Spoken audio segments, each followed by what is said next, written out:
Hey, hey, don't hurt me. What's going on, everybody? Welcome to the Rich Get Rich podcast slash live webinar. Not a webinar, but it's just me live talking and answering financial questions because, I want to be the greatest and the best person, not only on social media, not on TV, not on radio. I want to be the voice of reasoning for anybody when it comes to financing. I've been told I was good with money my whole life, and I want to show pretty much the world that I am really good at this. And a lot of the times when people come ask me questions, it's not the fact that they're either right or wrong. It's just the fact they just don't know. They never was taught this type of stuff. They never experienced these type of things. And then you can go to people who are, financial experts or financial advisors, and they just took a test on how to manage money. And then you listen to some of these older guys like the Dave Ramsey, you listen to some of the older guys like Robert Kiyosaki, Tony Robbins, and these guys are 60, 70 years old, and these guys are out of touch. And I feel like listening to these type of guys and it's not relatable to a younger demographic. I'm not saying I'm young, but I understand where people are coming from on all perspectives. I don't give guidance to anybody just based off generic information that I learned in the damn 80s, right? I was listening to a Dave Ramsey podcast or something. And he said, yeah, if you want to buy a house, save 20% down and get a 15-year loan, and the loan shouldn't be no more than 25% of your income. And I said, Mr. Dave, like if you listen to what you're saying, the average home price in America is $350,000, and that's for a shit box.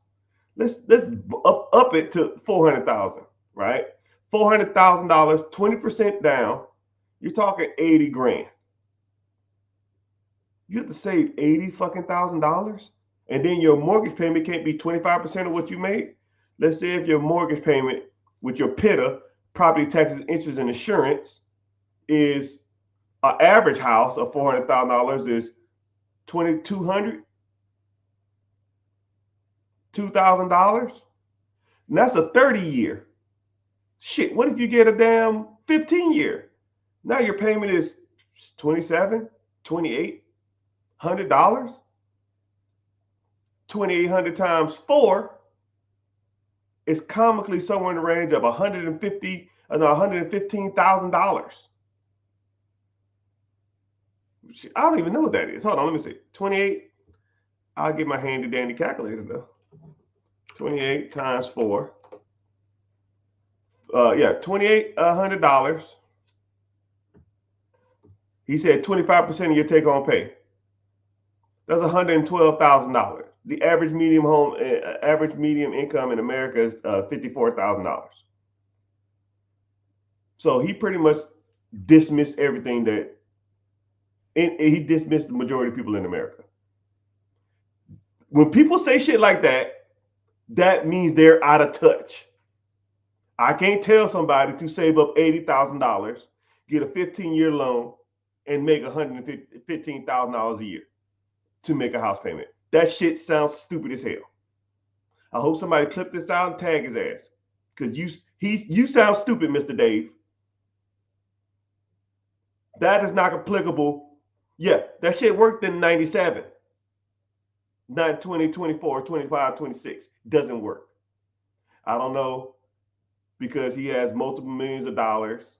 He's making all this money from the book sales. He's making all this money from tour.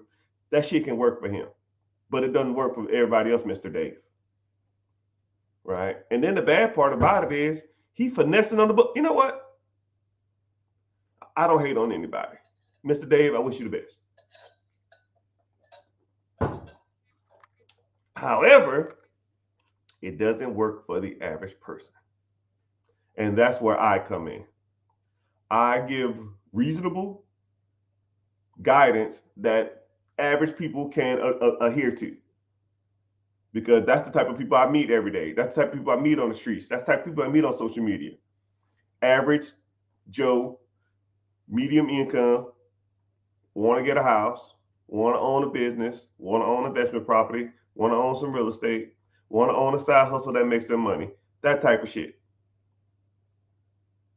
But you can't do it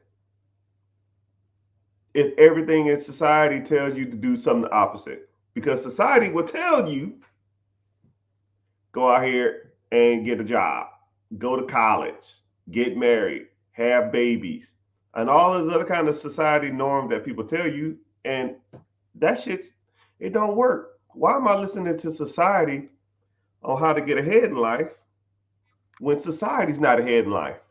Oh my goodness. Why am I listening to my teachers on how to get ahead in life and they complain about how much money they make? Oh, they don't want to hear that one. They don't want to hear that. Why am I listening to my college professors when my college professors, average college professors don't even make the average medium income? Why am I listening to my parents when it comes to money when my parents don't make an average income? My parents ain't rich. Why the hell am I listening about financial advice? How am I listening to my parents or my friends or my family, my aunties, my uncles, my cousins, when it comes to being successful in America when they're not successful? It's like the blind leading the blind. Go to school, you'll be successful. Get a job, you'll be successful. Get married, that's what successful people do. Have kids, that's what successful people do. Get a car. You're successful now, you got a decent job, get a nice car. Oh, you found the woman, y'all need to get married now. Oh wow, y'all married now? When them grandbabies coming? And now you're mid 30s, mid 40s, maybe mid 50s. And then the wife or your girlfriend, whatever, your wife ain't working now because she got to sit at home and take care of the kids. Single income, you got a house, you can barely make ends meet, you got a couple car payments, and then you want to feel like you want to live sometimes, so you go out and get a motorcycle, or you want to take a damn half decent vacation, but you can't afford it, so you put it on the credit card. Stop me when I'm lying. I'll wait. Is it my fault that you listen to society for your guidance? No, but I'm here to tell you, you need a change. You need a fucking change. You can't get ahead listening to people that ain't got shit. You know, it's crazy because the majority of people in America get their guidance from their peers. But if you really look at your peers, are there really people that you want to be listening to? I mean, truly, right? Or from a young age, you was taught from your teachers, do good in school, get good grades.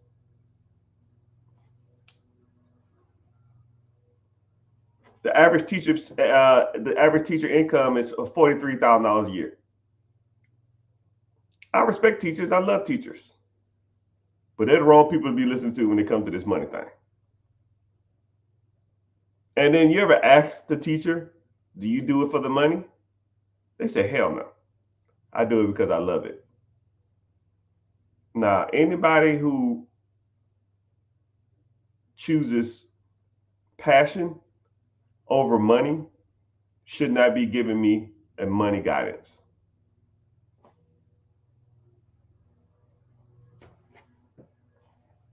So, where do you go? Where do you learn your guidance from? Where do you get the game from? You see every fucking ass clown on America talking about, I'll teach you the game. I'll teach you how to do it. I got a course. But I don't know if anybody in America has ever taken anybody who's listening to this. I don't know if you've ever did an online school that was self-taught. That shit sucks. Okay, here you go. Give me your $50, $100, $200, $5,000, whatever the fuck it is. Here you go. Figure it out. Here's everything. And so you're reading this shit and you're trying to apply it. And you're like, what the fuck? I don't even know what this is. I don't know what's going on. So a lot of courses don't work. That's why I don't do a course. People say, yo, man, you got a course or anything? I had one. I hated it. I probably sold one. And then after that, I just gave it away. Because a course gives you more questions than answers. And then let's say if there's a like a speaking event, like say if I was doing a speaking event in your city and I'm out there giving all the game away, right? You might be hyped up, let's say I charge you a couple $100 to come, you listen to me speak. I might give you some game.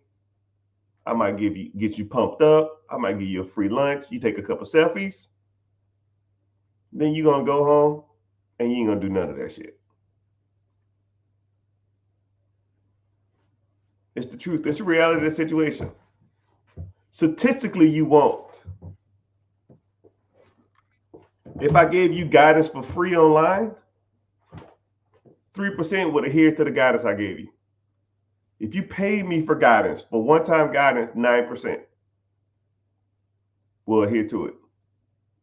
But if you had a system in place with ongoing training and learning on a regular basis, 87% of success. And that's what people need. And that's what I offer. It's ongoing forever. As long as you want it. So everybody's asking, do I do mentorship? Do I do any of that stuff? So that's what I do. If you're interested, click the link in the bio and join the free class. But I'm not going to harp on it too much. You can do it or not. I don't care. I still give you a lot of guidance on these free things or talking live. Just ask the questions. I'll try to get to it. I'm letting the questions build up on multiple social media platforms while I talk about whatever. And then I'm going to try to get all these questions as soon as possible. So, first question of the day. Question about business acquisitions. So acquisition and disposition. Acquisition is just a fancy word for buying something or acquiring something. And disposition is just a fancy word for getting rid of something, right? So let's say if I say, hello, I'm a business acquisition and disposition manager, or I'm a real estate acquisitions manager.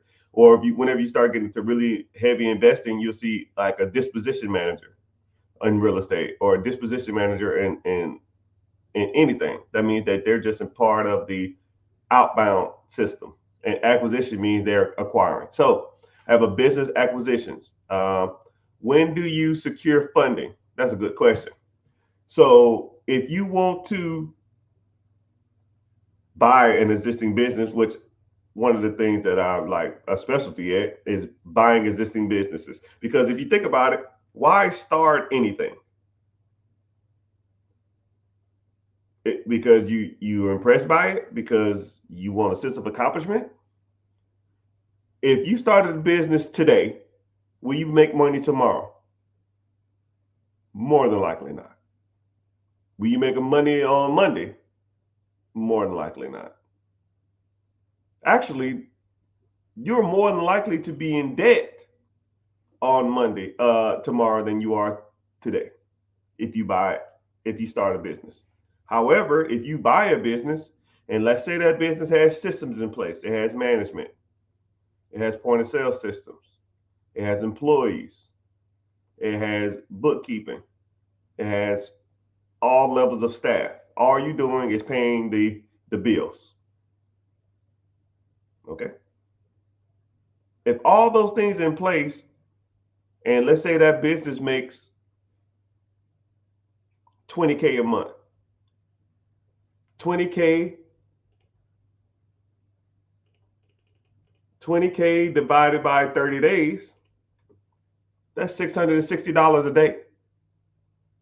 That means if I buy it today, when I wake up tomorrow, in theory, there'll be $660 in my account. Day two, 600 and sorry, 1,320 bucks. Day three, so on and so on and so on. Right? There's not too many products in the world or things that you can buy that actually makes you money every day owning it. It's not too many. There are some, but you have to learn the difference between good ones and bad ones. Not all businesses to buy are good. Not all of them are bad either. Some of them are awesome, and some of them are shitty, and some of them are mediocre. You got to learn the difference. But whenever you get funding, it depends. You should try to get funding as soon as possible. If you want to use funding to buy anything that produces cash flow or to grow your existing business or anything of that sense, you should be doing that as soon as possible. I almost tell people try to get the funding first, but be looking for different ways to different plays on things you can buy at the same time. And so for people that don't think that the funding stuff works, I always show this one. This is a brand new one. $30,000 business credit. And this is legit. It's right here. It's right there. All right. And then also, for people that think this is like some old card or it's fake, here's the date.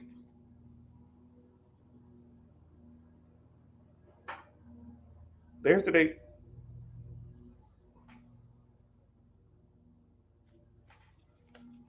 No. And here's the card. I'm not out here playing around. 30,000. Right. And on top of the 30, I just applied for that one because I got the offer and I know the good ones and the bad ones. Here's another $90,000, $900,000 worth of business funding. On top of my Centurion Black Platinum card, which is unlimited spending. So $930,000 plus an unlimited card. Now, let's say if you had access to, I don't know, I'll say $100,000 worth of funding. What could you buy with $100,000 of business funding or business credit? But the only caveat is you have to buy something that makes you money. You can't go out and buy like a Hellcat or some Gucci or some other crap, right? We don't want any of that crap. We want to make some real money. Now, there's ways you can buy stuff to make money, and there's ways you can buy it to lose money.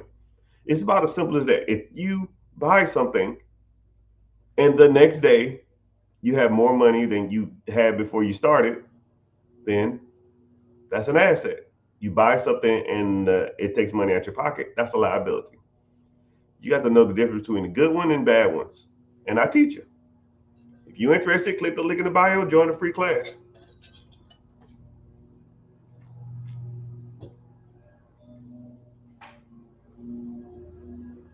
So somebody said, can you speak on getting an SBA loan on a business that you want to acquire outside of the state you reside in?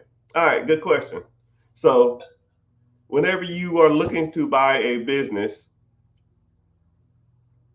there's kind of two ways it comes when you're looking out of state. Actually, kind of three ways. So there's three ways to get funded buying a business out of state. If you are what they consider driving distance to the next state or the neighboring state, the SBA will approve it. But if you're not within the driving range, you have to get a different type of loan. The federal government is kind of wishy-washy on them loaning money, and you're not going to be near the business. Even if the business is even if the business is not near, or even if it's a home-based business or it's an absentee business, if that makes sense. So let's say if you're in Georgia, right? Say if you're in Atlanta, if you want to buy a business in Tennessee, if it's in the driving range, the SBA loves it. It could be a work from home business, they'll approve that. But if it's a business that is absentee, then the SBA wants you to be in that range. If you're not in that range, then you have to go through a different method to get financing, which there's like 2 or 3 other ways. So be within driving range, one, or find the other 2 ways to get uh, access to capital to purchase that existing business.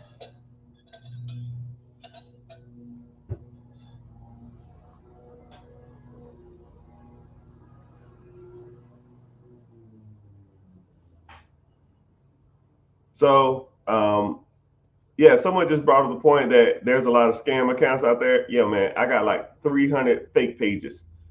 I don't choose to. I don't know why they're like that.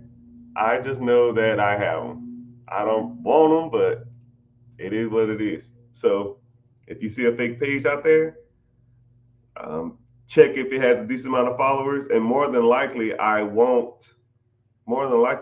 I won't ask you for money through a DM or nothing like that. Only thing that I offer is a free webinar. And if you come to the free webinar, you'll be interacting with me. And if you want to move forward on something, let's say if you wanted to get business funding, business credit, if you wanted to uh, get the credit options, or if you wanted to do a one-on-one or a consultation or any of that stuff, I'll only do it through the webinar because it's easier for me to track who's coming through it. And it also helps you know that you're engaging with me.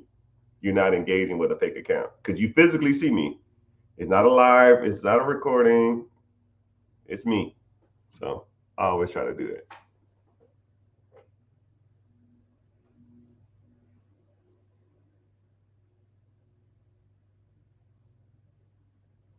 Someone said, "What do you watch? What watch you got on today?"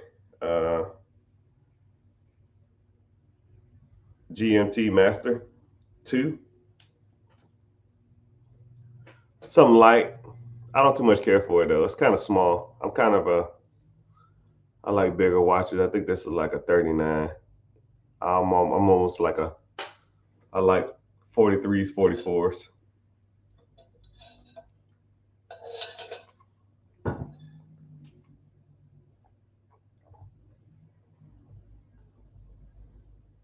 Somebody said I don't know you with the beard like that. Yeah, the beard is okay. Like I said, it almost doesn't give professional either. I see why people say that um, people are more trustworthy with beards or without beards. I don't know. I don't like it. I wish it would grow out a little more on the side, and it's kind of thinned out. But I'll figure it out. All right. So now somebody asked, I got $5,000. I want to start a business. What do you suggest? So you have $5,000. You came to me. First thing I would do is I would try to one. I will make sure that everything personally is in order because one, a lot of businesses or a lot of real estate transactions won't be they won't they'll look at the amount of money that you got to put into that as not a lot. But one thing about $5,000 is you can take $5,000 and you can make yourself appease to the banks better. So what that means is, so let's say for example, you have $5,000, right?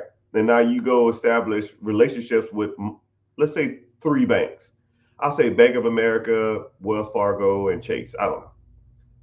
You get your business structure right, and then you open up business lines of business bank accounts, right? And deposit a couple $100, $300, right?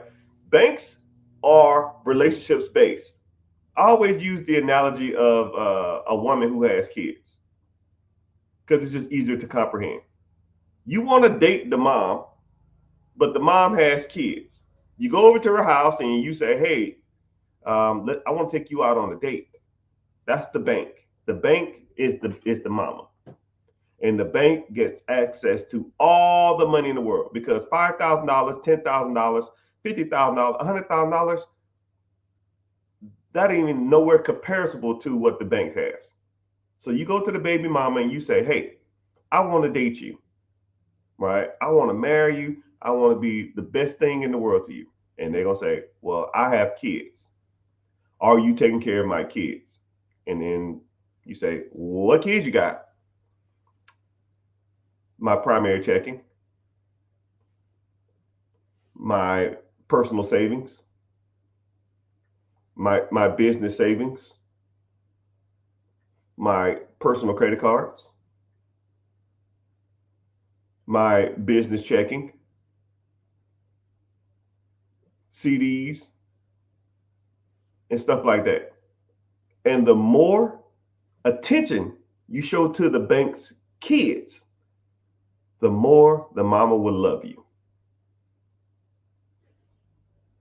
So if I had to start with nothing, my job is to go impress multiple baby mamas. Bank of America, Truist, PNG, Navy Federal, USAA, Wells Fargo, Bank of America. I mean, there's tons of banks. There's tons of baby mamas out here, right? There's tons of banks out here. And once you go and establish relationships with those banks, then you ask the baby mama, "Yo, you gonna take me on a date?" "Well, you are playing with my son checking account, primary checking. You do play with my daughter, primary savings, and you do you even come over and walk my dog, which is my business checking. Let's go out for a date." Now you can go through that bank and you can raise all kind of money, right? Like I showed you before. Here's 20,000 from the bank, or 30,000, a 30 ball, a 30 ball, a 30 haul, a 30 ball, right? So now let's say if you go to multiple banks and multiple baby mamas or whatever, and now you have multiple business lines of credit with them. A 30 ball, a 40 ball, a 20 ball, a 100 ball. Now you've raised 150, $100,000 worth of credit. And a lot of times there's 0% interest for a year. Now, what would you rather have? $100,000 of someone else's money or $5,000 of your own money spread out over, you know, you rather have $5,000 in one account or $5,000 in four accounts, and those four accounts gives you access to $100,000 worth of line of credit. It's still your money. You just spread out over multiple accounts. And now you go and use the bank's money, and yeah, you can buy whatever you want. Now, better question is, you say, what can you do with $5,000? What can you do with $100,000 now of line of credit from four different banks? And that's the game, people. Some of it, at least, or a lot of it. Well, not a lot of it. There's a lot of stuff that you need to learn. But no one talks about this at school. Your friends don't talk about it because they ain't damn doing it. Your coworkers ain't talking about it. They just want to go to work, do work, go home, and watch football. And I'll sit up here and talk about this stuff all day. In theory, this is my job. I just wake up, take a quick shower, do a quick shave, sit on here and make money.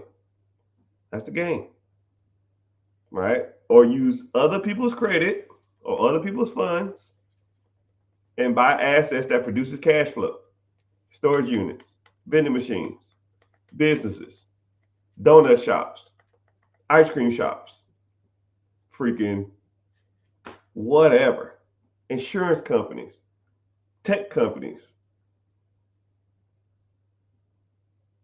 it don't make a difference. Now you got to know what the difference between a good business and a bad business is. But that stuff's easy. It's a learned skill, just like everything in the world is. It's just a learned skill. You have to learn that skill.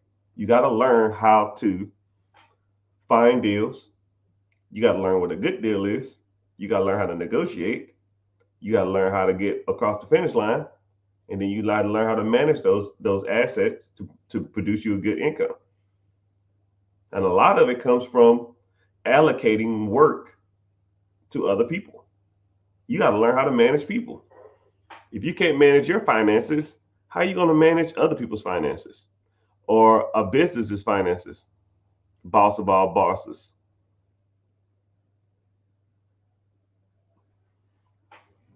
When do you secure funding like SBA? SBA funding is, you're saying it weird, right? SBA funding is not really funding, it's just a loan. But if a person came to me and they said, yo, man, I found a business I like, and first of all, I got to figure out if it even qualifies for SBA 7A loan.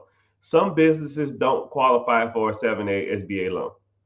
It depends on the purchase price, and it depends on the person's down payment, and it depends on the type of business. Some businesses, I'll kind of go in a little bit into this. I don't really want to deep dive, but some businesses will not qualify for SBA loan, right? Some businesses the government will not loan money on. Some adult clubs they won't.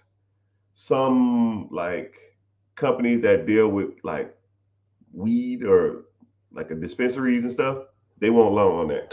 And there's a handful of other stuff. Like I said, I'm not gonna get deep dive into it, but there are some businesses. But let's say, for example, the business that you found does qualify for SBA, right? First of all, it has to financially make sense. Okay, so if a business that you want to buy, it has to financially make sense. If you are rolling with me or you're part of my mentorship or anything like that, you 90% of the time you won't even bring me a deal that I've already, because once I teach you how to look for deals and I teach you how to evaluate them, everything else is irrelevant. You will not bring me anything that doesn't fall in certain criteria because it's like I said, once you learn a skill, like that's like me teaching you how to walk, and then you come over here talking about, hey man, can I crawl on the ground to do this? And I'm like, why are you crawling? I already taught you how to walk. You just go walk, right? And you say, okay. And then you go walking, and then you come back and you say, yo, I walked and found this. And I say, yeah, okay, yeah, that's good. But once you understand that there's, certain criteria that you should be looking for in these deals, you understand that, cool, let's press forward. And then once you evaluate it, and if you want me to evaluate it, then what you can do is you can take it to the SBA, which I know 5 SBA guys, and they will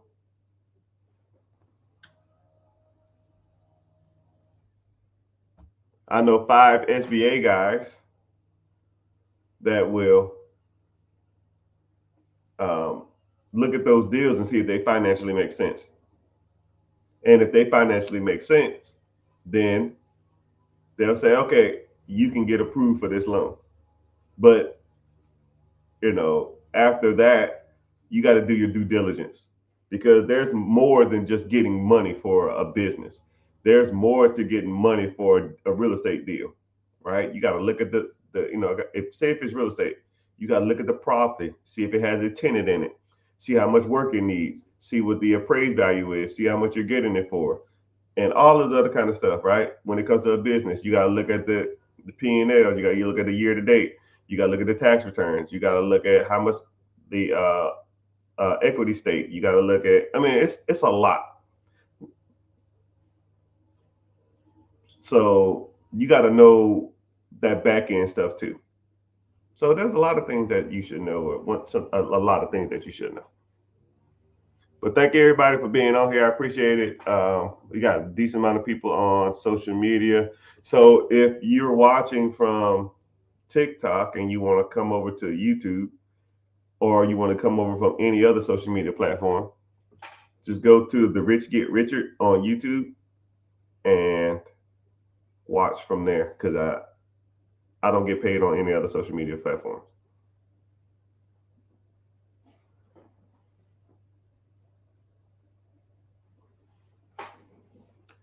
How do I look at deals to see if it's worth my efforts? Yeah, you just got to learn, right? If you want to get into the mentorship, or you want to get into the coaching, or you want to get into a deep dive, or even a one-on-one session, when I break the stuff down, I do. You know, it's kind of crazy is when I meet people and they want to learn like super in depth, or I teach like a mass class or something, I'll always ask them 5 questions before I start. And the 5 questions are like just vague questions about owning a business. And no one ever passes the test initially. Nobody. So once they pass the class, or after I teach them, after about an hour or whatever, I ask them the same 5 questions and they get damn near 80, 90, 100%, because they know what they're looking for now. It's just a learned skill.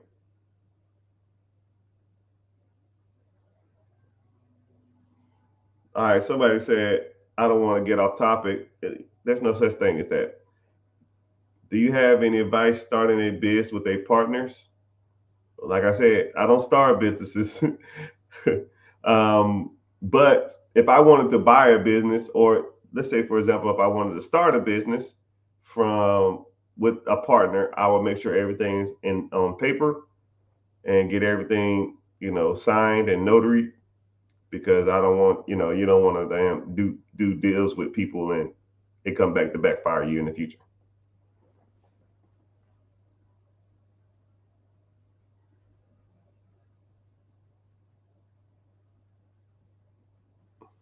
Yeah. Somebody said before pre-launch, valuation pre-launch, I will make sure everybody that I'm doing a pre-launch with has the same overview of what we're going to get into, and same expectations, the same work ethic, and make sure that everything on paper is spread out as far as like what we receive, what's our compensation, what's their duties, what are their responsibilities, because you don't want to say, yo man, you're supposed to do this and you didn't, and or I was supposed to receive this and I didn't. But if you already have a contract that stated that this is your responsibility, and or this is what I'm compensated, then you won't have that issue.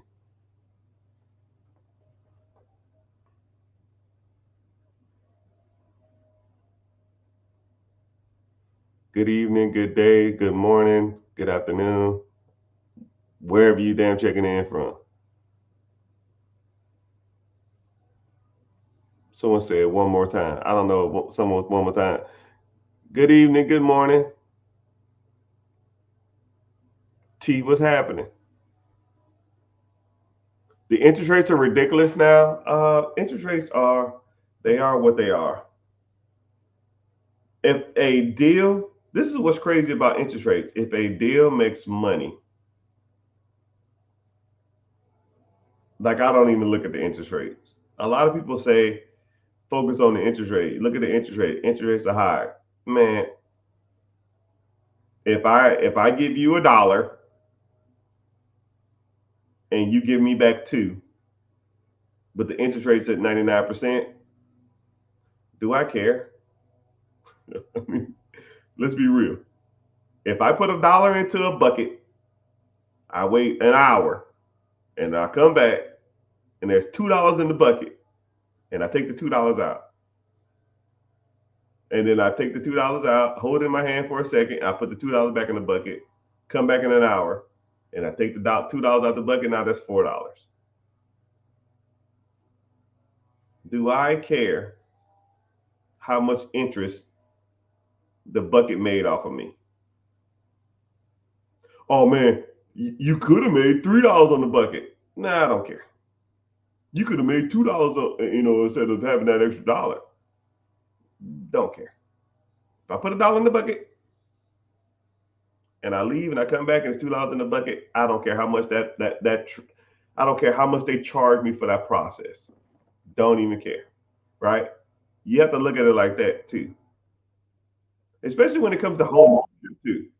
When you look at home ownership, if you're buying a house and the house payment is just as much as renting, or you can house hack and rent out rooms of the house, or get roommates, or split half the house, get like a duplex or a fourplex or a quadplex or a triplex.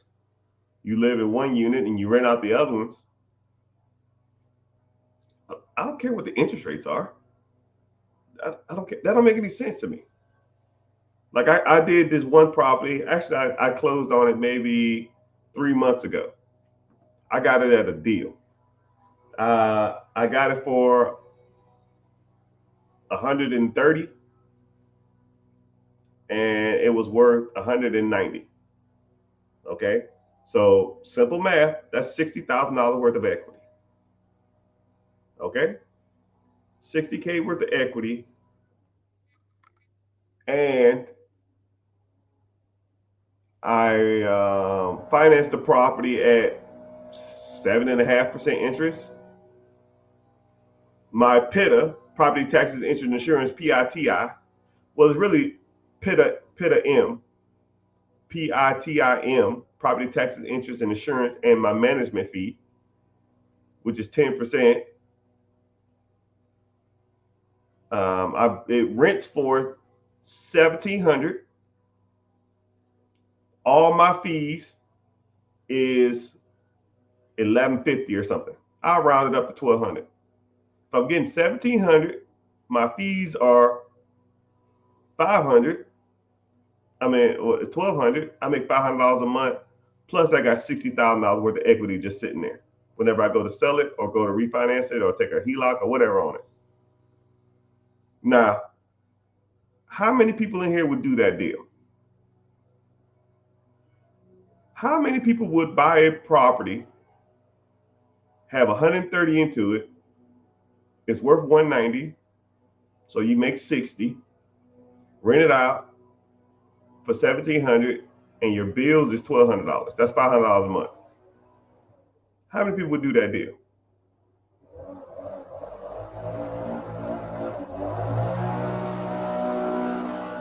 Okay, how many people? How many people would do that deal? Now, this is what's crazy. I didn't say shit about interest. I did. I said about 7.5%, 8%. But in that deal, the interest rate could be 15%. I'll probably still be breaking even on the rent, but I still got $60,000 worth of equity. And that's how we do it. That's why people say, yo, the interest rates are high. I don't care about that. Don't care. It's real money to be made out here. You just got to know how to evaluate deals. Or you can negotiate. And then this is what's crazy. Since the interest rates are so high, use interest rates in your favor. If interest rates are high, when you're negotiating with an owner, you say, hey, interest rates are high and they want a lot of money down. Why don't I just pay you directly and I don't have to go out and get a loan? If I got to put 20% down at the bank and they're going to charge me 7.5%, 8% interest on an investment property, why don't I just pay you directly? I'll give you the money down and I just pay you. That way, you pay less in taxes. I don't have to go get a loan. And then I'll balloon you out in like 5 years. So all that money you're making, you're paying less in taxes. Because let's say if I give you $200,000 cash right now or $200,000 from the bank, you got to pay capital gains tax on that at 30% juice. That's $60,000 in taxes. Do you want a bill for $60,000, sir? Hell no. I know you don't. So this is what I'll do. I'll give it to you. I'll give you a down payment. We'll say $20,000, $30,000. And then I'll make you monthly payments. So this year, you'll pay less in taxes. And then next year, you pay less in taxes. The year after that. So in theory, you're making more money just over time. Do you what? And then you ask them stuff like, what do you need the money for? If they need the money to, buy a new house somewhere else. Okay, well, how much you need for a down payment? 20,000, 30,000? Cool, I'll give you that. Now negotiated owner financing terms. Because the interest rates are high. You see how the world gives you shit, you make it sugar, man. That's what you do. The world is full of crap, and you got to make the good from it. Interest rates might not be good. And then I have a paid off property in 8 years or something. And then if I want to go refinance, then I can go pay them a ridiculous interest. But now I'm just getting all that money in a refinance since it's debt. Now I don't pay capital gains tax on my refinance. Wow. It's almost like someone knows what they're doing. Would you advise against closing a business that no longer generates money with? Probably not. One is I don't know what kind of business it is, so it's kind of hard to say what I would do. One, I don't give advice either. So this is just my opinion, right? Just my random old internet opinion. So no. One, two, somebody might can turn that business around. I don't know how much energy, effort you've devoted to the business. You can sell it to somebody else, but if it's not generating any money, more likely no one's going to buy it because it ain't generating money. And better yet, why isn't it generating money? Have you done everything humanly possible for this business to either fail or succeed? You've been working on marketing. You're working on advertisement. You're doing direct customer letters. You do like newsletters. You do freebies. You do. I don't know. I don't even know what kind of business it is. That's like a super vague question. But the answer generally, if it's, I don't know if your overhead is negative, equal, or greater. Meaning that, let's say if your overhead to operate this business is 10K. If the business makes 10K, you're just a wash every month. It doesn't make anything. Businesses like that, you can kind of turn around. If you're just breaking even, right, you can kind of turn some of them around. I mean, and also too, if you have 10K worth of expenses, but you're only bringing in 8,000, meaning you're losing $2,000 a month, then those are a little more complicated, right? No business can sustain losing money every month. None. It's almost comically impossible. And if your overhead is 10,000 and you're making 11,000, then that's a profitable business.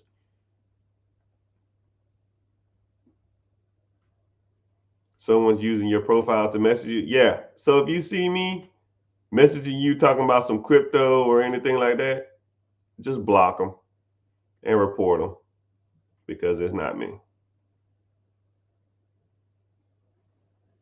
Telecommunications business after COVID struggled. Had a partner, was working with the family, partner passed, and it wasn't able to keep it going. So you gotta, so this is what's crazy. The business that you're talking about was, I'm real big on systems. If a business cannot thrive without the individual, without a particular person. So I'll give you a great example. Y'all know who, I won't say David Copperfield. You know who Chris Angel is? Let me think. Chris Angel. David Blaine. Okay. If David Blaine's business model revolves him touring and then David Blaine dies, then that's not a business no more. I mean, if the whole business revolves around one person, then and that person's gone, then what did you really have? Like I like systems. I like things that can be plug and played. You know, it's almost like a checkerboard. If I lose a piece, I just slide another piece up. You know, if you have a telecommunications business, you had a partner and you was working with family, and then the partner passes, and then now you can't do it. Either one or two things are going to happen. Either you need to sell it to somebody who can devote the time, energy, effort to it, or you need to find someone else that can devote that time, energy, effort into it, and replace that individual. It sounds like you don't have a business problem. You sound like you have a personnel problem, and that person didn't give you the proper training to do that business. You know, this is I always give a good example. If there's a business out there, right, and I want people to listen to this. If there's a business out there, and if the person who owns the business leaves, and that business will crash, then that process revolve around him. He or she needs to teach multiple people how to do that, because I can't replace that person, because everything falls through one person. So you probably got to look at a couple things. One, can I replace this individual that was working there? Then you have to look at if the person that was working there before, if his position is indisposable, right? If he brought in the majority of the stuff, if he was the reason people was there, if he had all the connections, and if I can't make that work, then what do you have, right? If you sell it to somebody else, you might can sell the context, the resources, and the systems. But if that individual brought in all the systems, he brought in all the resources, then that's something you have to evaluate and see if that's what you probably got to try to make it work without them, or even hire somebody to do it. But that's a good question. I don't want to guide you too much and too in depth, but it's like I said, still, like I don't know what no money brings in either. That's like a weird statement. Zero income. Do you bring in? It says don't bring in any money anymore. Are you losing money? Are you breaking even? Or you just not bringing in as much as you want? Right? Because all those answers have different results. If it's not bringing in the money you want, right, you might got to do stuff to generate more money, and or sell that process to somebody else if you don't want to do it no more.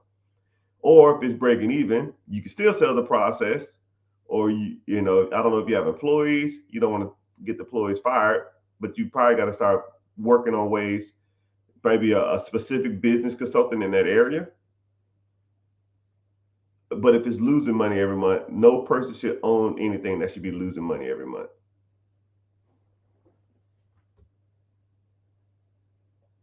Do you recommend launching a concept with partners? Yeah, if you want to, but concepts statistically are hard to grow and hard to make work. It helps with the load, but I've been advised no. It's kind of crazy, man. It's like, not don't take this the wrong way.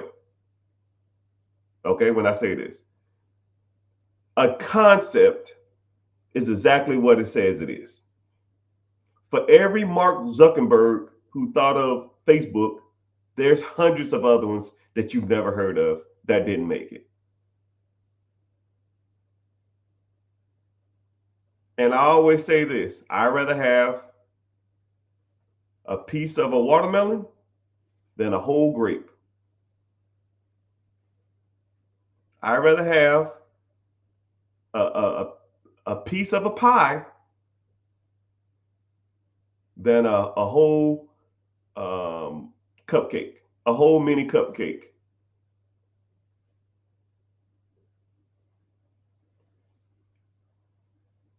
Think of it like that. If anybody's going to help you launch, get ahead, grow a business, put it in the clause to help them be compensated for that. It can still be your baby, but it's grown exponentially and you got help doing it. So I'll give you a great example of that. A awesome example of that. Okay? I want to see what y'all think. Amazon was started and founded by Jeff Bezos. And he had to raise money through investors. And he had to dilute the amount of money he had in the company or how much equity he had in the company.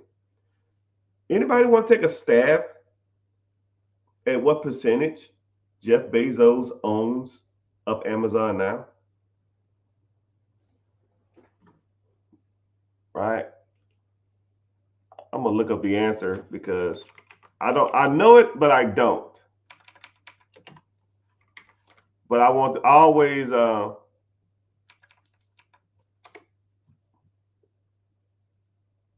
yeah, damn, I was right. I didn't even have to look it up. I didn't even have to look it up.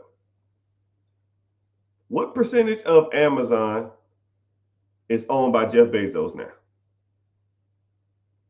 Throw some numbers out, people. 50%, 80%. Don't look it up, because if you look it up, I know you. If you say the number, I know you looked it up. I read this a while back.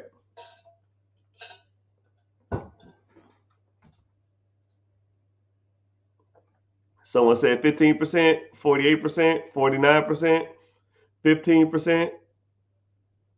A lot of different answers on here. Someone said 2%. Damn, 2% of Amazon? That's low. The answer is, someone said 75%, 75%. The answer, I thank y'all for commenting too. I appreciate it. The answer is 8.9%.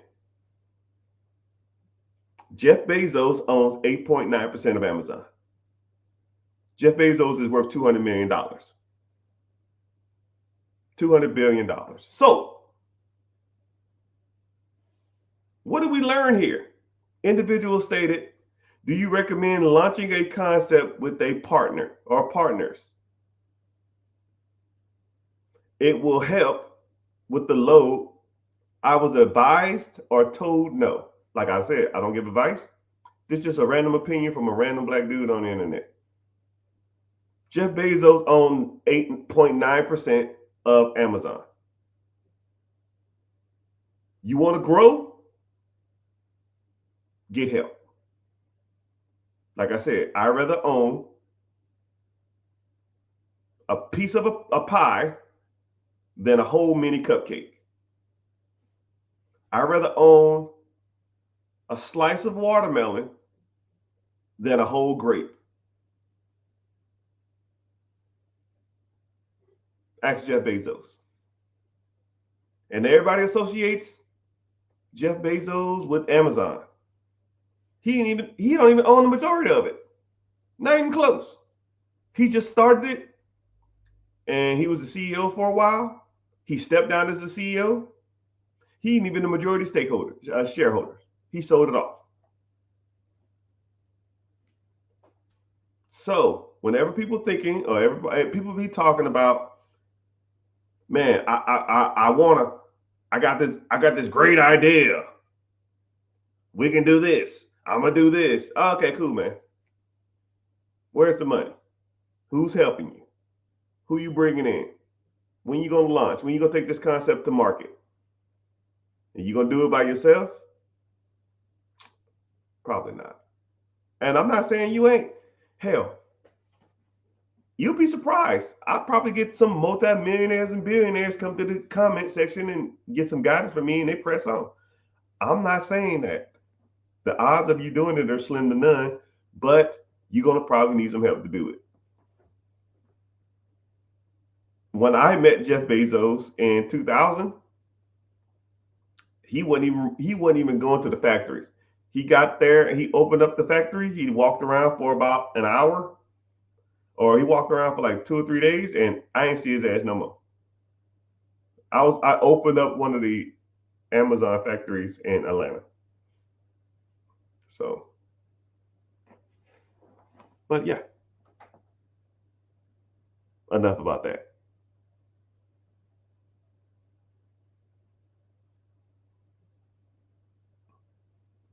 Yeah, it's crazy to think that Jeff Bezos only owns 8% of Amazon, 8.9. Now, if you want to fact check me, you can Google it, which I just did. Hey, everybody, what's happening? What do you consider getting ahead?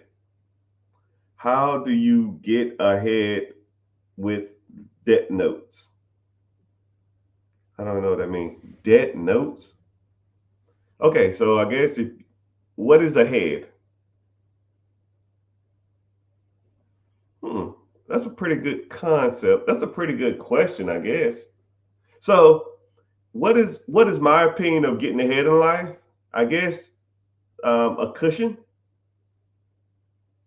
It's having a significant amount of money in your account to where you don't have to worry about next month's bills. Let's say if you had 2 months of expenses in a savings account. Let's say if your overhead every month is $4,000 and you have $8,000 in your account, you got 2 months ahead in a savings account or a checking account. That's a cushion. You're getting ahead, but you still got to do debt servicing. What's crazy is about debt, you have to figure out better ways to get out of debt and easier ways to get out of debt and faster ways to get out of debt while also while also maintaining your lifestyle, which that's where the problem comes in. People want the cake and eat it too. People want instant gratification. People don't want to sacrifice, you know. Just like, for example, if I told you that you don't have a income problem, you have a spending problem. A lot of people, first of all, they don't want to be self-identified as having any kind of problem. A lot of people think that they don't have a spending problem either.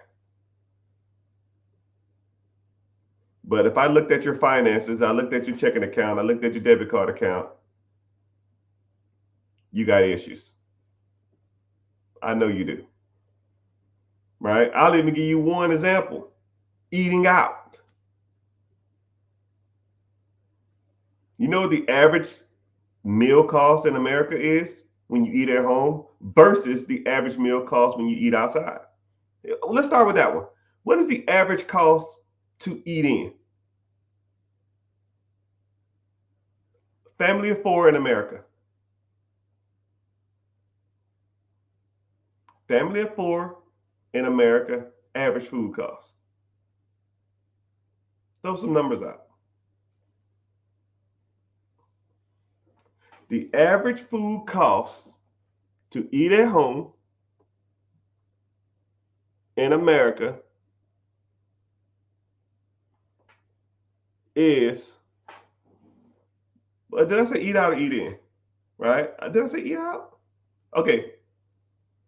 Okay. I'll say eat out. I don't know what I said. What is the average cost for a family to eat out in America? Average. Someone said McDonald's. I don't know what. I don't know. Not eating at home. Someone said $75. Right. At least this is what the data says. I don't think it's correct, but this is just what the data said. One day I looked it up. The average person or the average family of four to eat out is $19. Don't know if that's true or not. Maybe that's a box of chicken from KFC in 1995, but I don't know. Maybe that's McDonald's, right? Now, this is just one meal. One meal. Average family in America, one meal, four people, $19 on average. Now I'm gonna break down. Let's flip the script. What does the average family spend on one meal to eat at home? What is the? Yeah, I know, 1982. I don't know if they're basing it off of rural areas. I don't know if they're basing it off of pizza, because pizza is really not that expensive. Little Caesars, you can get two Little Caesars pizzas for $12. I mean, I get it. If I ate at McDonald's, like say a number four, like a number one is what, $5, three $5 meals. That's $20. Well, it was $5. I don't know what the hell it is now. I don't eat that crap. So, what does the average family spend in America on staying at home and eating? Family of four. At home, someone said $10. Someone else says $4. Someone says $7. Someone says $12. The average family, if they ate at home, would be at $3.75. So every time you eat out, you're spending probably 400 to 500% more. And that's not even for the day. That's per meal. $20 to eat out, $3.75 to eat at home. Now, I want you to think about this. How many times have you eat? Be honest. I want to see honesty in the comment sections right now. How many times have you eaten out this month? Or fuck it, this week? Say the duration and how many times. Say I've eaten out 4 times this week. I've eaten out at least 5 times this month. Costco hot dogs? Yeah, maybe. Costco hot dogs be hitting. I be hating when my bun be wet though. I don't like that stuff, right? And be honest, right? Because I like honesty. Because you cannot get ahead in life lying to yourself. You're not lying to me, because I don't care. I got mine, right? I can eat out all fucking day. Don't care. Someone said twice this week. Yeah, yeah, I know. You don't have to lie to me. I already know. I already know that people eat out all the damn time because it's convenient. It's fast. You don't want to be bothered. But you almost can't have your cake and eat it too. You can't eat out all the time and then complain you're broke. You know, pick a struggle. Pick that I had to eat shit all day, eat corn and baked chicken, or complain that pick your. I complain about being broke. You can't do both, man. Right? Someone says 12 times a month. I average $40 this month. Shit. 12 times a month. That's the second person this week that said Costco hot dogs are good. I might have to try them. You ain't never had a Costco hot dog? Man, where y'all been living? Under a rock? It's not the fact, I'll tell you something too. To me, food tastes better when it's cheap, right? Costco pizza, it's like $2. A slice of pizza for like $1.50. Costco hot dog is 99 cents. Well, it used to be 99 cents. I think it went up. I think it's like $1.25 now. Right? You go to and then it's like a foot long. You go to a ballpark, that same hot dog is $10. Maybe more than that. So I like people to you should all go to Costco's and try the hot dogs.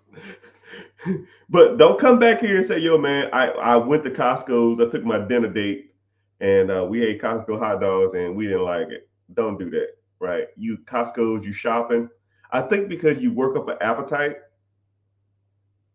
and it's convenient and you're hungry. I think that's why they do it like that. But it ain't like a game changing hot dog. It's just cheap.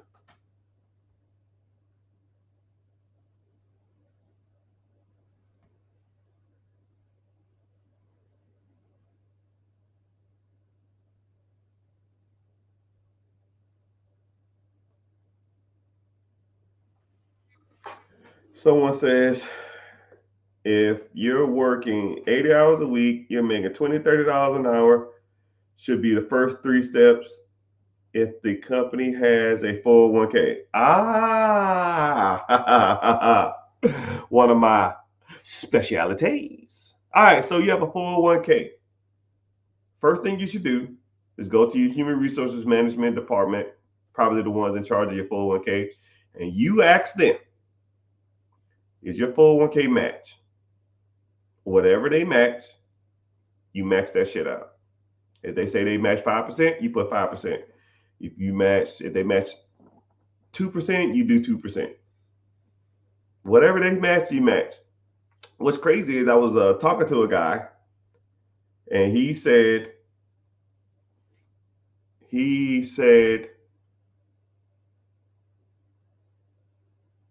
I got a 401k, and I've been working here for 10 years. And I said, you've been working for 10 years? Okay, how much you put in your 401k? He said, I didn't know anything about it, so I never did it. And then I said, okay, well, why not? He said, I just don't know anything about it. If I don't know nothing about it, I just won't do it. I was like, oh, okay. Okay, well, go to your human resources department and ask them, do they do a match? And whatever they match, say, I want to start putting that money in the account to match it, because you need to start investing in that. Because 401k money is kind of like free money, especially the matching part. It's free money. So he comes back to me, I don't know, a couple of days later or some shit, and he said, oh, they say they match 7%. I said, to do what? He said, yeah, they match 7%. I said, so your company will match up to 7% of what you put into this pot. Yeah. And I comically wanted to go outside and scream at the top of my damn lungs. I said, young brother, you know how much money you've missed out on over the last 10 years? You have a 401k, meaning that, okay, so for those who don't know, a 401k is when your job offers a retirement program. So you put in money into your 401k, into that program. They will incentivize you to invest. So they'll give you what's called a match. And it's generally 1, 2, 3, 4, maybe 5%. TSP is the same thing as 401k. That's for a government program, though. They give you 5%. You put in 5, they give you 5. So let's say if your paycheck is $1,000, you put in 5% of your paycheck. That's $50. They will match the $50. That's 100% return.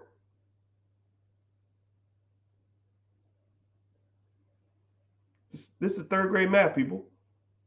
If I put in 50, you put in 50, that's 100% return. What asset that's going to give you 100% rate of return just from putting money into it? There's not a lot. There's not a lot. Well, Mr. Richard, I don't know if I'm going to live to be 65. I know you're alive now. I'm not going to help what happens in the future. We're here now. What's the play? What do you want to do? Because I hear that shit all the time. Well, I don't plan on working for him forever. I didn't say that. I don't even care. You put 50 into the bucket, someone else is going to put $50 into a bucket. This is a no-brainer, people. And then that's not even compounded interest. You put 50 into the bucket, they put $50 into the bucket. Now you got $100. They put the $100 into the stock market. Now the $100 is going to make you on average 10.1% interest every year. So now your $100 then made $10 year one. Now your $110 is going to make $11. So now you're at $121. Then you'll be at $12 at 10%. So now you have 133, and so forth and so on and so forth and so on. You're making interest on free money. I don't know why everybody doesn't do it. It's free money, people. And then what's crazy is now you have options. You can borrow against your 401k if you wanted to. You could take out a line of credit against your 401k. Some 401k programs have ways that you can borrow against it without any penalties or any taxes. Well, you pay taxes, but you pay taxes if you don't pay it back within a certain amount of time. But there's not too many places that you can go get this free money, man. 401k is one of the better ones. I don't know if you're still in here, but yeah, if you're making, he said he works 80 hours. And then this is what's the crazy part about it is the individual who said they matched 7%, he was making about $105,000 at his job. $105,000 at 7%. 7% is like 7K. 7K matched. You're talking $14,000 a year. $14,000. I'll put in my handy dandy calculator because I put it in before, but I'll put it in for y'all because I don't remember the numbers. So if he puts in 7K,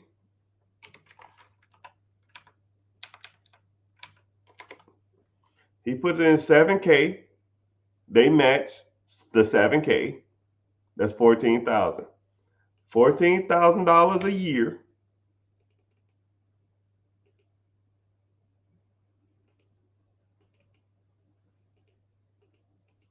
Actually, it's more than that. My math's off.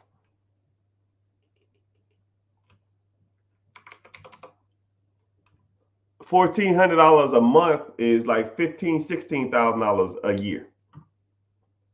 Let's say that mutual fund or whatever he's invested in averages 10% a year, which is the average stock market return.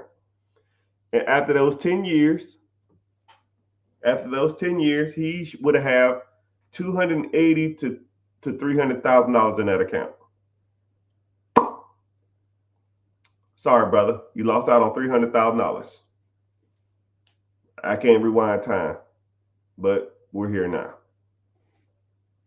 And that's not including what he missed out on future gains. Younger guy too, man, like 34, 35. He started there at 25, been working there 10 years. I said, my brother, you was rich and don't even know it. But what do you do?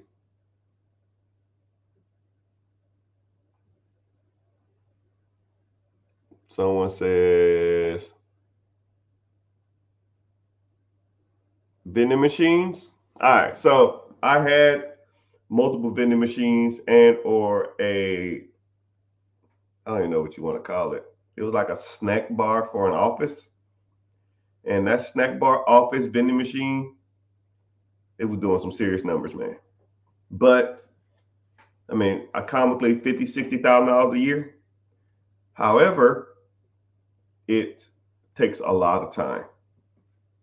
You got to devote a lot of time to stocking that shit up. And that's not including perishable items. That's not including refunds. That's not including your machines not working. That's not including hiring people to help. It just takes a lot. And if you're going to put that much time, energy, effort into it, you might as well put your time, energy, effort into something that produces more money. But some vending machines aren't that bad though, especially if it's close to you or you have multiple locations in a close proximity. Let's say if you live in a bigger city and you have 8 different machines. Yep, 8 different machines and a square 50-mile radius. It's gonna take you half an hour to get to the machine. It's gonna take you an hour to stock it, or half an hour to an hour to stock it, and then another half an hour to drive to your next location. Let's say you have 8 machines. It's going to take you half an hour to get to one, a half an hour to stop. You got to do that 8 times a day. That's 8 hours, not including traffic. That's not including going to buy the stuff. So you probably factor another 2 or 3 hours. Actually, probably a little longer than that. You'll be surprised how long it takes to go buy the stuff to fill a vending machine. Right. One thing about Sam's and Costco, though, you can go on their website and you can just order the stuff online and they'll pick it for you and they'll just have the stuff ready. I mean, it took me about 6 months to realize that they was doing this. And after, I wish I had social media then to where I could show y'all how much stuff I was buying and while I was putting in my little Prius. Man, that was some good content. Man, I was dropping $2,000 a week in that damn place, man. Now probably about $2,000 a month. $2,000 or $3,000 a month in snacks. It was a lot. A lot.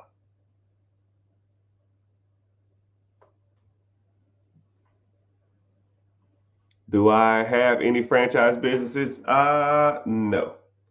I generally don't like franchises, but they have the ups and downs. If you like systems, and so franchises have the ups and downs, right? I've just never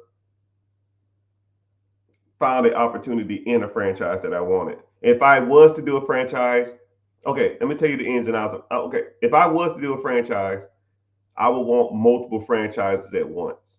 I wouldn't want to do like one franchise, right? I want to take over like a chain of franchises. Like, so, I don't know, like a Subway or something or a Little Caesars. I want like 10 locations. I don't want one location. One location is not worth it to me, at least in this stage of my life. If I was to take it over, right? If I got to listen to a CEO, I got to go and, operate how they want me to operate. It's got to be worth my time, right? Let's say if the average Little Caesar locations are bringing in 60K to the owner, 60K, I own 10 of them, that's 600,000. Nah, it's almost worth my time. Right? And I'll just go to every location once every month. Hey, how y'all doing? Clean this shit up. Why this shit so dirty? It smells weird. Do this, fix that. Thank you. Here are a couple gift cards for gas or something. Appreciate y'all hard work. See y'all at the Christmas party. Right? Keep it pushing. Now, in that case, yeah. Like one store, not worth my time. 60 grand a year, that's not worth my time. To have to hear some fucking CEO and some dude. But one thing about, okay, I'll give you the pros and cons about franchises though. So one thing about franchises that are good, if you don't have no clue what you're doing, or you're not good at managing people, you're not good at systems and stuff, get a damn franchise because they have all the experts you need. They have the accountants you need. They have the tax specialists you need. They have some franchises have like a weekly franchise meeting, right? It's like a Zoom call, and you're there with either the CEO, the COO, the CFO, or the franchise expert, or another person that has multiple chains, and then you can just, hey man, I'm having this issue. I need to do this. I have to go there, and then you can just ask them the question. It's almost like a built-in support system, which a lot of people can appreciate, but a lot of people don't. Right? But they charge you for that. Right? Your franchise fee can be 3% of gross sales, 10% gross sales, 5% gross sales, but they give you systems and teams in place, and they advertise for you too, right? When you see a Little Caesars commercial, that's where they get the money from. And then one thing that's cool about Little Caesars too is you have what's they call a regional franchise manager. The regional franchise manager, like say if you're in Atlanta, he'll go to like Buckhead, Decatur, Cobb County, Gwinnett, Sandy Springs, Peachtree City, and he just goes around all these different areas and checks on the store. He talks to the manager, he talks to the staff, he ensures that everything is smooth. And now the owner don't have to go and do that. So that franchise fee is what pays his salary. So now you don't have to, worry about your store as much. So there are pros and cons. I don't, the one of the cons is that you have to do things the way they want you done. If that regional manager goes by and say, "Yo, man, you're selling a Pepsi product instead of a Coke product. We don't sell Coke." Like, well, people want Coke. We don't do that. Now you will have to adhere to everything they say. Or a lot of people, if that Little Caesars or something is right by a college, and the games get out at a certain time. Let's say they have a lot of night games, and the games get out at 10 o'clock. But you're told from the regional manager or the district manager or the franchisees or Little Caesars headquarters saying, "Yo, man, you can't be open past 10." He's like, "Well, my demographic state that I should be." It's like, "Well, I don't care what your demographic state. We're not a late hangout spot. We don't do that." You're at the mercy of them, right? Some people like more flexibility. Franchises is more cookie cutter, right? You do whatever they say. But their objective is to make sure that you're successful. That's why people like franchise models. And you got people on your team and on your side. So I kind of see the pros and cons of both. If I was to do a franchise, I want a bundle franchise. I want a whole bunch of stores or franchises at once, and that's it. I don't want to do one solo one.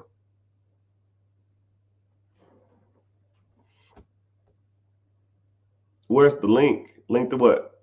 The free class? Click the link above, click my name, or go to the link in the bio and type in, or go to YouTube and or wherever and just click the free class.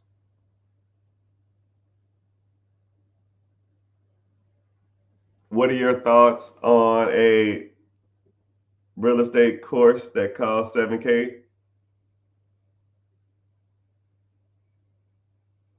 It's more okay.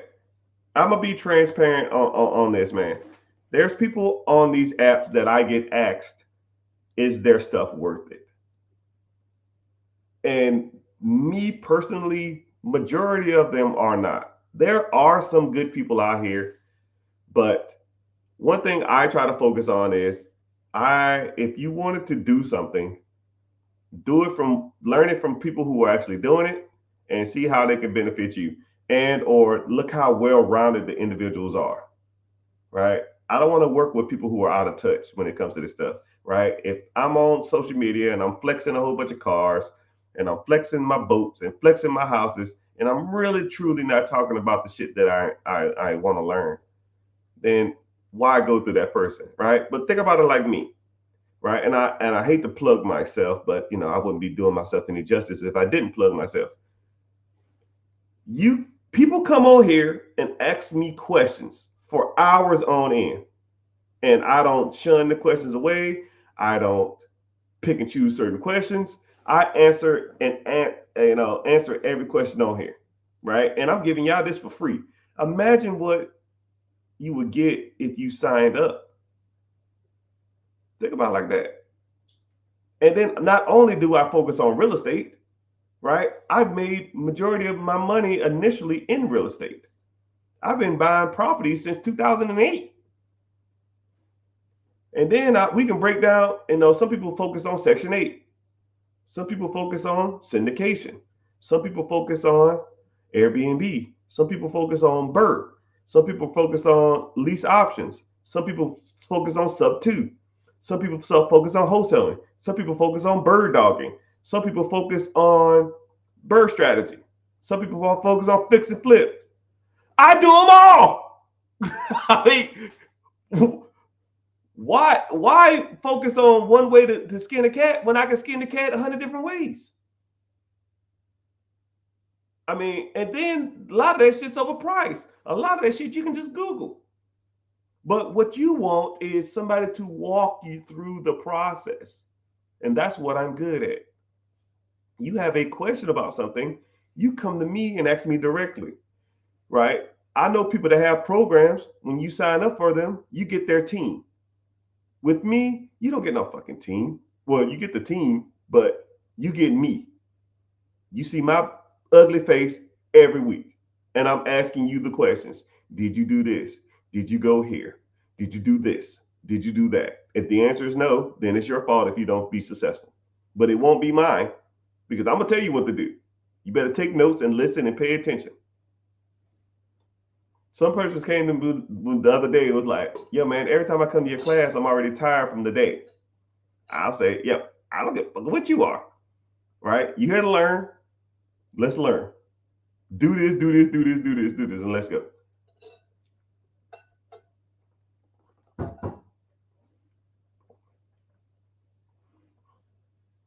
Okay. But yeah, that's my personal opinion on it, especially when it comes to the real estate thing. Uh, and then $7,000 is kind of a lot of money, right? I understand that there's a lot of working people out there, and 7K for something is kind of ridiculous. So that's why my shit's not even close to that. That's a lot. $7,000, hell, that's a Honda Civic. that's a 06 Honda Civic, man. But good question though. Is there a pre-approval to the SBA loan? Yes. But I've known people to get pre-approvals, but you don't really need them. It's almost like getting okay. If you get pre-approved for a loan for a business that you don't know you're going to buy yet, whenever you do find a business you're going to have to buy, you're going to have to go back and then get approved for the business you're going to buy. It doesn't make any sense. Hey, man, I want to get pre-approved to buy a business that I don't know which one I'm going to buy yet. Okay. It says your credit's good. It seems like you got a decent bank account. It seems like you have everything in order. I'm sure pre-approval. Okay. Whenever you come in here, we're going to have to approve the business. And then we're going to have to approve you to have this business. So we're going to have to pre-approve you again. So I guess if you want to get pre-approval, I guess you say, because depending on what you're looking at, you don't have to. If you get into the program, I can tell you how much you can get approved for in 5 minutes. I can actually, you tell me how much money you have saved up, and I can tell you how much you can get approved for in the next 10 seconds. Hell, I didn't give you that off the top of my head. SBA standard loan is 10% down. You got 50K, that's $500,000. If you do owner financing, you can do 5% or 2.5%. 5% down. If you got $50,000, that's $1 million. 2.5% down if the owner agrees to 2.5%, 7%, 7.5% equity stake. That's a $2 million business. You need a pre-approval for that? No. Gave you that on top of my head. You can get that on the website of the SBA too. But yeah, good question. Good question. It's called a big lump of bitch got the juice. What do you think about storage units and laundromats? What is the most profitable business you can buy, in your opinion, for $100,000 or more? You know, the business is irrelevant. We won't even say the type of business. There are people who sells, okay, don't even say a business in general. There are people who sell stuff that's overpriced. You know it, and I know it. Anything. There's a hamburger spot that charges $25 for a hamburger. Should a hamburger be $25? No. I don't give a damn if it's the best hamburger in the world. It's overpriced. There are people that sell $1 hamburger. Is $1 for a hamburger cheap? Yes. Is it good or not? That's irrelevant. We're talking about price and value, right? We're talking about prices. So when it comes to anything in the world, once you know how to evaluate things, then the amount of money you spend for it is almost relative. I'll give you an example, right? I won't even say a specific business. I'll just say you are looking for a type of business, right? You insert whatever type of business you want: laundromat, Dunkin' Donuts, storage units, existing Airbnb, Little Caesars, a Krispy Kreme. I don't give a shit. Insert whatever you want into this. A fishing store, a gym, don't care. You're looking at gyms or you're looking at a business for sale. You say, okay, cool. Here's one. This is $100,000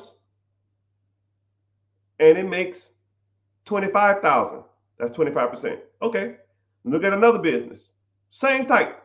This is $100,000 and it produces $30,000. A little better. I'm looking at this business and it produces 20,000. Not as good. I'm looking at this business, 25, 100, 25, 100, 25, 120, 130, 125, 175,000. Oh shit. We cooking now. Because you've been looking for businesses for a while and you understand that the average business that you were looking for, don't make a difference of the business, was doing about 25% returns. Asking price versus cash flow, or asking price versus how much it makes. 25%. Now you found one that's 60,000. So 60% return. 70,000, 70% returns. Hey, how you doing, sir, ma'am? How you doing? What's going on? Why are you selling this? Well, I've had this business for 10 years and I'm just ready to be done with it. Do you say, hey, why is it cheap? They're just done with it. They don't care. They made their money off this shit for years. So, better question. If there's a business for sale that you want and it's doing the numbers that you want it because you've been evaluating for a couple weeks now, a couple months or whatever, you found one. Do you have the ability to purchase? Do you have the credit to get the funding? Do you have the skills to negotiate owner financing? Do you have a down payment? Do you know what a good business is? It might make sense financially, but everything else don't make sense. Maybe they're blowing smoke up your ass. Do you know what a good business is? Do you know how to check and see if they're making $70,000 a year? There's at least 10 different pieces of paper that I could check that would let me know that's a good business. So the business, like I said, you inserted your own business. So is there a good business for you? It's all subjective. I don't know. Why would I buy a landscaping company when I hate being outside? Why would I buy a pool servicing businesses when I can't even swim? Or I'm allergic to chlorine, right? I don't know. But I do know that some businesses financially make more sense than others on average. But you got to look for those averages. You got to look at what works and what don't, right? But that's what we talk about. That's where I help you at. What is the ways to get funded? Wow, that's a good question. So there's multiple ways to get funded in real estate, businesses. You can get funding through. I have a funding company where I help people get funded. Right? We get you business funding, and we get you 0% interest for over an extended period of time. So there are people out there that will get you funding, but I call it reckless funding. What they'll do is they'll sign you up and then they'll run your credit through the ringer and they'll give you all kind of line of credit. They'll get you a shit ton of money, but then one, they don't tell you how to spend the money. Two, they don't tell you how to liquidate the money. And three, they don't give you 0% interest, right? Yeah, if I get $100,000 worth of line of credit and any of it, and my payment is through the moon, right? I got to start making that money back ASAP. Pretty much setting people up for failure.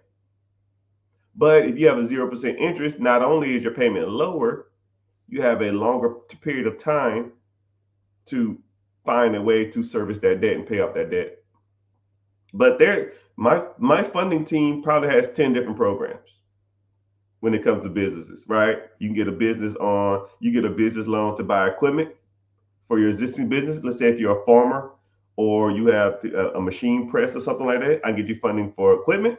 I get you funded on accounts receivable. Let's say if you did a Kickstarter and you pre-order got $100,000 worth of pre-orders, and you want to fill those pre-orders. You want to take that money and grow the business more, but you want to use those pre-orders to grow your business or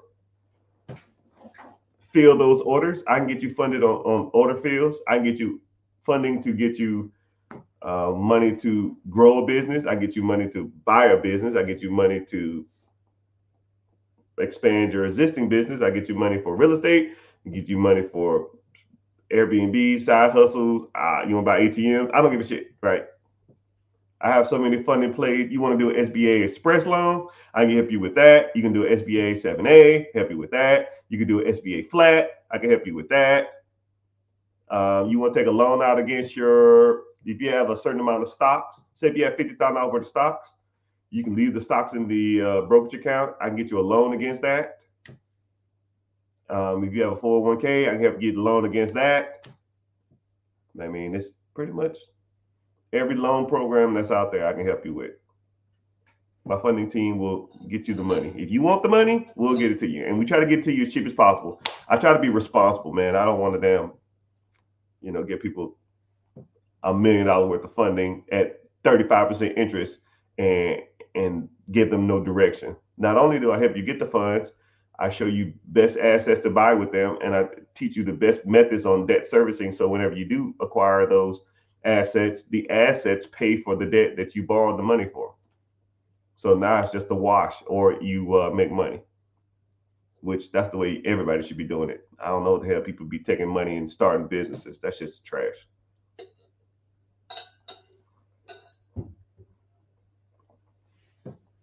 I need absentee. Where can I check in with the general manager? I don't want to buy a full-time job. I'm trying to get away from working 70 hours a week. Where can I check in with the general manager? Wherever you want. I have the way I do it is all my general managers or managers of any system I have, they have my direct number, and or I communicate with them on Slack channel. So I go to Slack. Slack is just pretty much like Microsoft Office or Microsoft Teams or something like that. You just go in there, you put a message in the chat. There's a chat for all the managers if they want to talk to each other. There's a message for me directly. There's a message for CPAs. There's a manager for the accounts, receivables, accountants, and all kind of stuff like that. So, we just get on there and chat, and that's how we figure stuff out. But I rarely talk to people though. Every once in a while, I'll say, "Hey man, let's hop on a quick phone call." But if you get a call from me, either you in trouble or it's something that needs to be just accomplished a little faster than most. Most time I just text people, but that's how it should be, right? So I just sit here. If you ever hear a bell in the background, that's somebody either talking on Slack or talking via email or talking via text message where I had to get to work. But I'll get to it in a sec. I kind of can double check now. Meaning more likely I'm going to have to get off here. But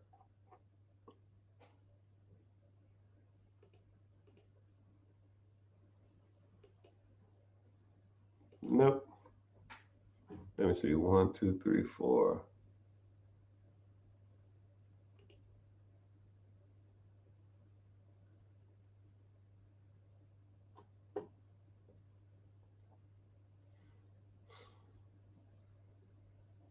Give me a sec.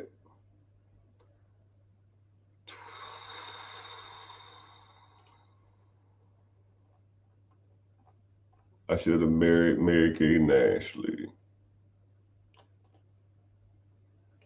But I do so much emailing that I pretty much made a quick response because I already have things that I'm already going to say to people.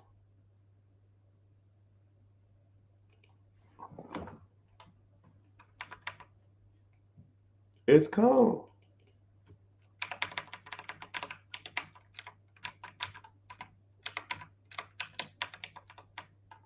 Come on now.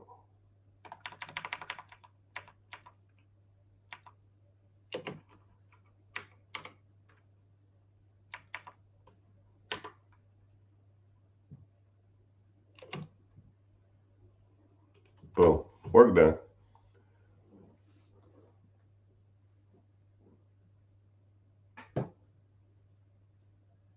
That's where you come in, right? A mentor who knows? Yeah, I guess. I don't know what question you say, but I think you was talking about the absentee businesses. Yeah. And then I also focus on, I call it the four pillars. And I'm in the process of writing a book on this, which I need to start, but I got the concept down, but I just need to sit down and do it. Four pillars, right? Credit, investing, real estate, and ownership of cash flow producing assets. And we focus on that a lot. But once you understand and master those four pillars, you will have a better grip on a lot of the financing of your life. It's pretty nuts. He's not answering on TikTok. What do you mean? Ask the question.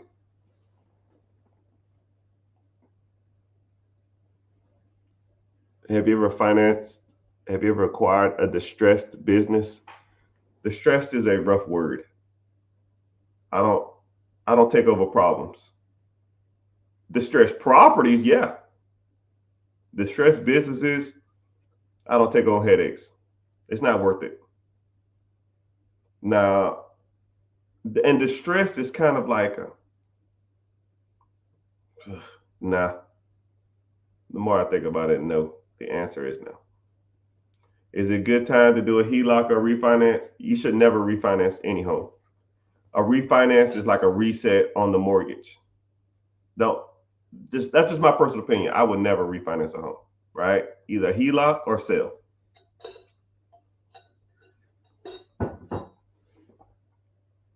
Unless you do a portfolio loan, a portfolio refinance. Now that might be a little different, but depends on how much equity you have in the property.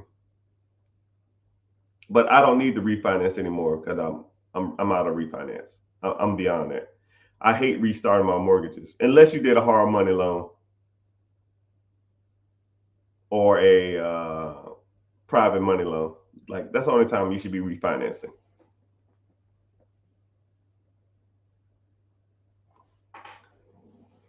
Somebody said I got 150K sitting in my account and don't know where to invest.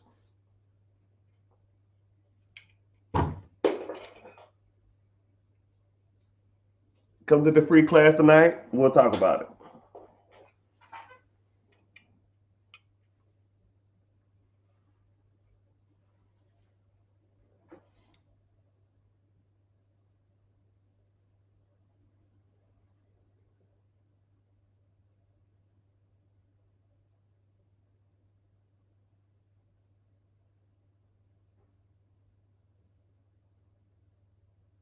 I don't even think the 45, that guy's still in the chat.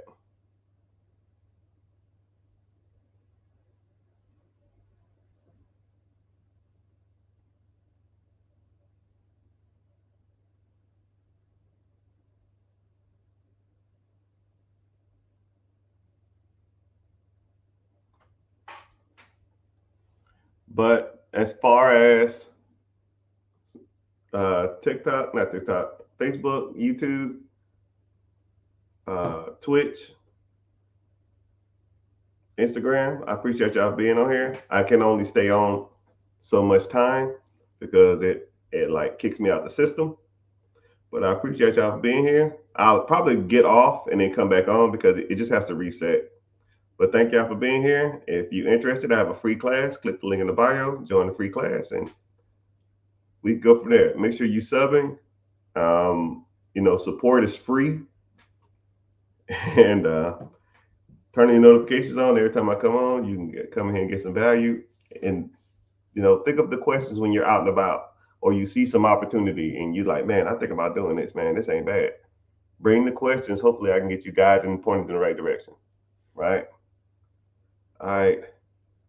YouTube, Facebook, Instagram. Later, dudes.